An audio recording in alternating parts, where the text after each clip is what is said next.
Esta mañana conversamos con Jorge Zabalza, autor del libro La experiencia Tupamara, pensando en futuras insurgencias. La presentación será el próximo martes 22 a las 19 horas en la sede de AEBU. La publicación cuenta con 2 prólogos, uno a cargo del periodista Samuel Blixen y el otro de Néstor Cohen. Al respecto, Blixen afirma que, por el contenido, la forma, el lenguaje, el libro está dedicado a la gente joven y a la nueva militancia uruguaya y latinoamericana. En su libro, Zabalza intenta reconstruir la historia del Movimiento de Liberación Nacional Tupamaros.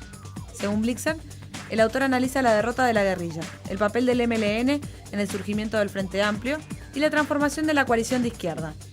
Según Zabalza, dicha transformación se puede considerar la segunda derrota ideológica de la izquierda. Jorge Zabalza estuvo preso en calidad de rehén durante la dictadura cívico-militar que gobernó Uruguay entre 1973 y 1985. Muy buenos días, le damos la bienvenida a Jorge Zabalza, un gusto recibirlo. ¿Cómo estás? Para hablar de su último libro, La experiencia Tupamara. ¿Cómo surge escribir esta última publicación? Bueno, es un libro que lleva mucho tiempo en las gateras, ¿no? Empecé en el 2010, sumando artículos, quería desarrollar un poco algunos pensamientos. Y bueno, después eso fue quedando ahí en borradores, en la computadora, hasta que me sobraba el tiempo ahora. Dada la enfermedad, me sobraba el tiempo y algo tenía que hacer porque si no me iba a terminar enloqueciendo. Y lo terminé el libro, lo terminé. Entonces ahí me ayudaron muchísimo el Letraeñe, Cecilia Dufo, Carlitos Casares, y el libro está ahí. ¿Cómo está usted de salud? Bueno, me sacaron el esófago donde estaba el tumor, todo el esófago, me hicieron un tubo con el estómago, una maravilla, ¿no? Es decir, uno se da cuenta que ahora hay una cantidad de recursos que te permiten luchar por la vida, ¿no? Hace 10 años atrás te decían que tenías cáncer y te considerabas muerto. Hoy no, es distinto y me operaron, me hicieron radioterapia, quimioterapia, después me operaron, después se me cerró el tubo ese, se pegó. Me agarré dos bacterias hospitalarias, estuve entubado 22 días de CTI, yo qué sé, de todo un poco. Toda una historia, ¿no? No me ha tocado fácil a mí las cosas. Y ahora, hace poco en el clínica, el equipo del doctor Cohen y del doctor González me ha ido ensanchando el tubo y yo estoy comiendo algunas cositas, y eso me va a permitir mayor independencia con relación a la alimentación por vía de sonda. Así que bueno, está muy dedicado a la lectura, en este caso a culminar este libro. ¿Qué es estrictamente hoy ser tupamaro?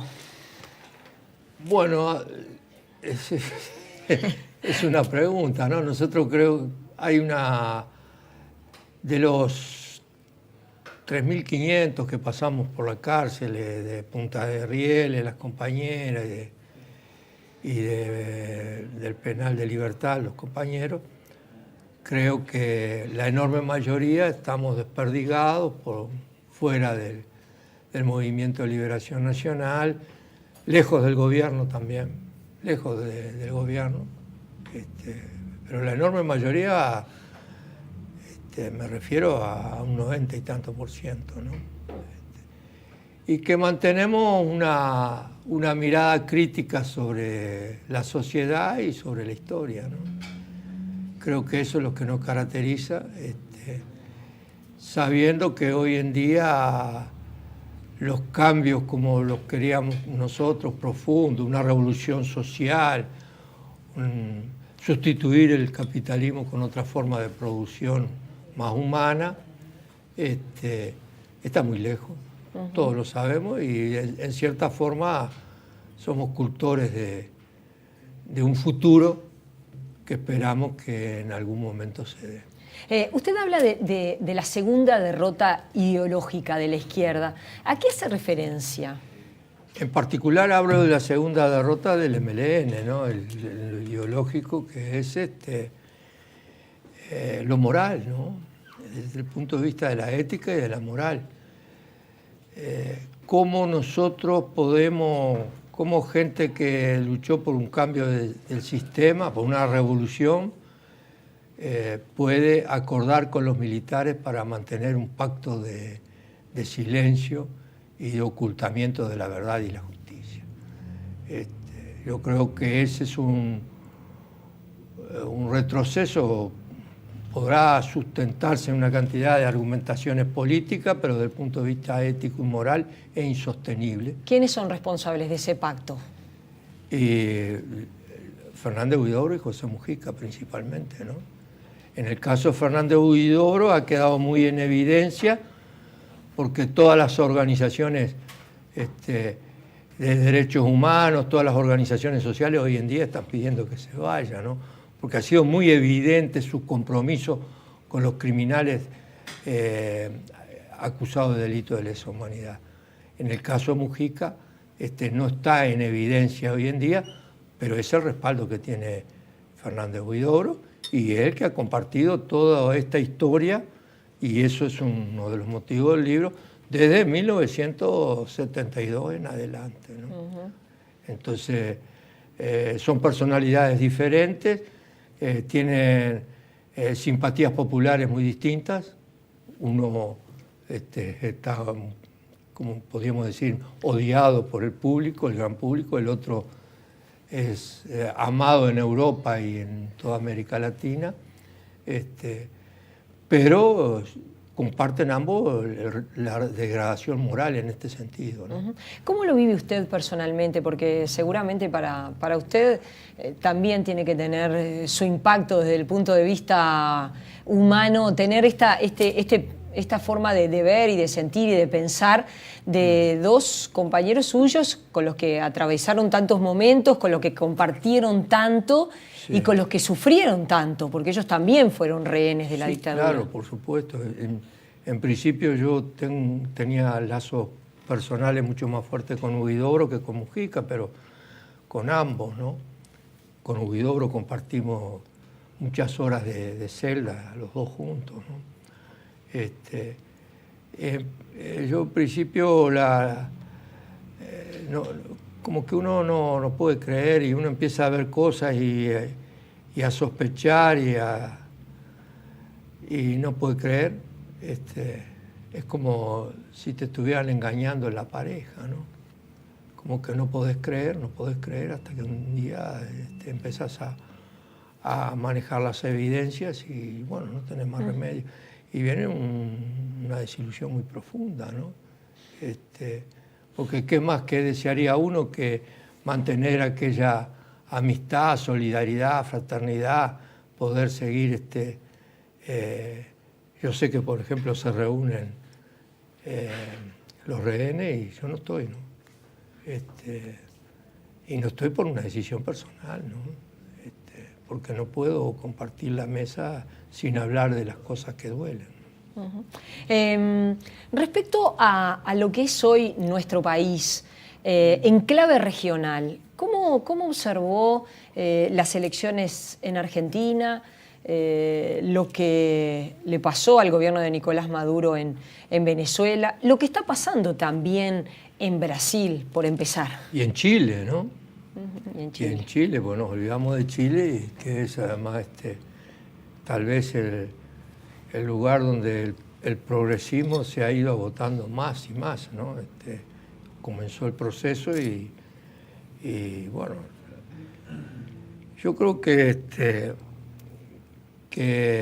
bueno, el progresismo llegó a América Latina enancado en el movimiento social y en las luchas populares que hubo contra el neoliberalismo, ¿no? En Bolivia, en Uruguay con el tema de las empresas públicas, en Venezuela con la cuestión del petróleo, en Argentina también, cuando la crisis del 2001, del 2002, y Y bueno, parecía que había llegado al mundo para cambiarlo. Vamos a cambiar hasta las raíces más profundas de la sociedad, ¿no? No solo era una promesa electoral, sino era el sentimiento de la gente. La gente sentía que era mi gobierno y que íbamos a cambiar las cosas. Y ahí se empezó a anudar una contradicción. Por un lado, se desarrolló una economía basada en la producción de productos primarios y exportación de productos primarios hacia los centros industriales en toda América Latina. En Uruguay, en 10 años, 5 de gobierno de Tabaré Vázquez con ministro de Ganadería José Mujica y 5 de José Mujica, se sojicizó el país, nos volvimos un país sojero, lo cual podría ser una cosa muy buena, pero ahí están nuestros ríos llenos de fosfato que vienen del glifosato, ¿no? Vienen de la producción de soja, sobre todo, en particular. Nada de echarle la culpa solo a los tamberos y a los ganaderos, es la producción de soja que termina contaminando los ríos, ¿no? Entonces, yo creo que ese compromiso con el gran capital, ese abrirse a las inversiones y decir, ahora vienen inversiones maravillosas que nos van a resolver el problema del país y que no nos resolvieron nada, y una diferencia de caja que permitía que el Estado repartiera dinero. El dinero que sobraba no era una redistribución como se había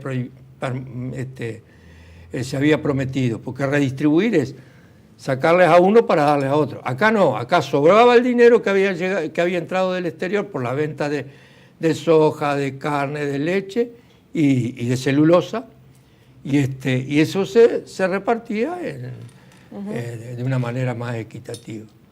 Con lo cual se atemperaba también los reclamos de la gente, ¿no? Pero bueno, el día que los precios de la materia prima descienden, ese modelo se encuentra en serias dificultades, graves dificultades, que es lo que estamos viviendo hoy. ¿Cómo está viendo a Cuba? Bueno, yo confío mucho en el pueblo cubano, ¿no?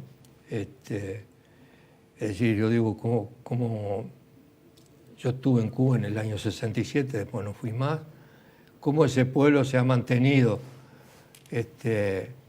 durante 50 años de sacrificio y se ha mantenido, es decir, podrá renegar, habrá algunos que se pueden ir de la isla, otros que pueden renegar de todo lo que fue la Revolución Cubana, pero el pueblo en sí mantiene una resistencia que es ejemplar. Resistencia que ha terminado incluso siendo reconocida por los propios Estados Unidos, ¿no? Y Obama no tuvo otro remedio que decir, bueno, no los podemos derrotar bloqueándolo, aislándolo, conspirando contra ellos, vamos a intentar derrotarlos de otra manera. Yo confío en el pueblo cubano que no se va a dejar derrotar porque ahora le permitan tener una embajada en Nueva York. Sobre lo que usted dice de Cuba o lo que dice de Venezuela, incluido Argentina, también se le critica a esos gobiernos que son gobiernos autoritarios, que son gobiernos que no permiten libertades, que no permiten pensar diferente, que hay persecución política. Eso es lo que también se señala como parte, además de ese modelo que usted dice, pero también están esos elementos como parte de la derrota de Nicolás Maduro, como parte de lo que ha pasado con Cuba, como lo que pasa también en Argentina. Sí, yo no equipararía a Cuba con Venezuela, ¿no? Pero y tampoco con la Argentina. Pero pienso que gobiernos autoritarios estamos viviendo nosotros, ¿no? Y si no, un gobierno respaldado electoralmente como el que hay en la Argentina, ahora tomó 3 o 4 decisiones que son para beneficiar solo a los estancieros, a la oligarquía en general y a los grandes importadores de la Argentina, ¿no? Uh-huh. Sí, cayeron las retenciones, ¿no? Cayeron las retenciones, va a liberar el dólar, lo cual va a significar que se va a elevar la inflación. Ayer estuve viendo los canales argentinos y quieren explicar de que no van a subir los precios porque los formadores de precios se van a comprometer a no subirlos. Bueno, eso tienen que leer los 400 años de historia del capitalismo para darse cuenta que los formadores de precios los van a subir, porque esa es la historia de la humanidad. Pero eso es autoritarismo, ¿no? Es decir, eso es autoritarismo, es ejercer la autoridad en contra del pueblo. Cuando la autoridad se ejerce en contra de algunas capas que son privilegiadas, como ocurre en Venezuela, y se ejerce fuertemente, porque realmente yo creo que ahí ha habido una presión muy grande sobre la derecha ortodoxa de Venezuela, entonces la prensa internacional se escandaliza, pero no se escandaliza cuando la autoridad se ejerce contra el pueblo. La prensa internacional y Luis Almagro en la OEA se escandalizan por las elecciones en Venezuela, pero no se escandalizan por las elecciones en Haití.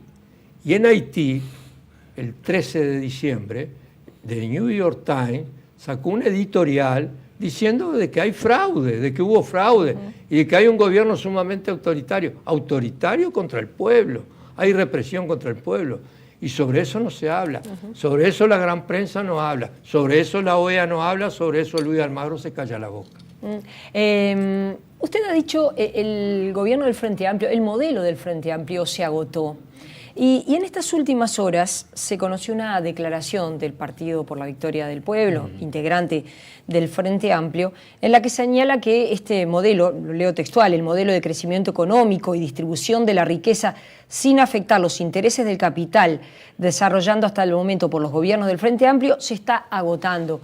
Un poco en línea con lo que usted plantea. ¿Vio esta declaración del Partido por la Victoria del Pueblo que dice que este modelo que está llevando adelante el Frente Amplio, modelo económico, se está agotando? Yo coincido, ¿no? La única diferencia que tenemos con los compañeros del PVP es que yo no tengo problemas existenciales, estoy afuera del Frente Amplio, porque justamente desde hace 10 años estábamos seguros de que ese era el camino y que bueno, que mientras hubiera un auge de los precios de los commodities, bueno, iban a contar con el dinero, pero en algún momento se iba a agotar. Entonces, el problema existencial de los compañeros es cómo hacer para cambiar el Frente Amplio. Hace 20 años, 25 años que están adentro del Frente Amplio tratando de cambiarlo de adentro. Y te dicen, no, vení adentro porque vamos a cambiarlo de adentro. ¿No será que están equivocados?